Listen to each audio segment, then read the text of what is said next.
Jusqu'à ce stade, nous sommes à l'étape des annonces de candidatures au niveau de l'ASV Club. Et après cette étape, il y a des concertations entre le Conseil suprême et la coordination parce qu'ils doivent voir les dossiers de chaque candidat, voir s'il répond réellement aux besoins de l'équipe.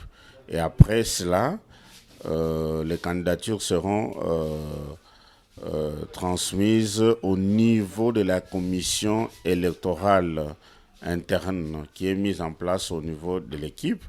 Et cette commission va étudier chaque candidature au vu des critères retenus.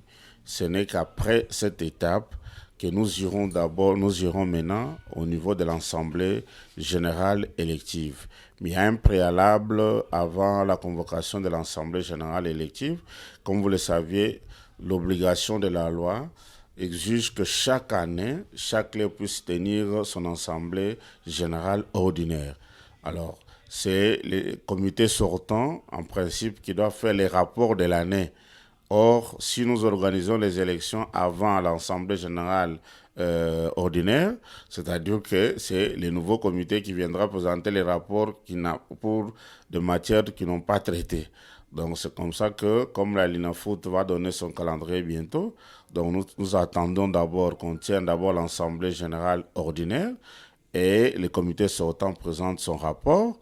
Et puis, à la suite, il y aura maintenant la convocation de l'Assemblée générale élective. Ou, à défaut, si compte tenu de l'urgence qu'il y a aujourd'hui, les autorités sont dans les démarches pour inverser la chose.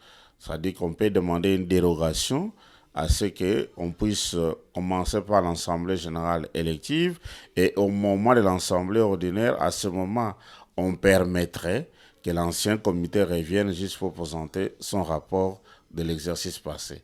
Donc voilà à peu près ce que nous sommes en train de vivre actuellement au sein de l'équipe. Je sais que de toutes les tendances de l'ASV Club, que ce soit au niveau du Conseil suprême, que ce soit au niveau du comité général des supporters, voire même au niveau de la coordination elle-même, euh, tout le monde s'accorde qu'il ne fallait pas que le général parte. Mais je vous affirme que il est parti. Il est parti parce que c'est sa décision.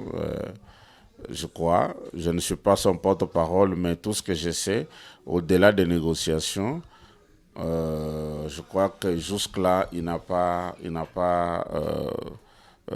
tempéré encore à sa décision. Donc, il tient absolument à partir.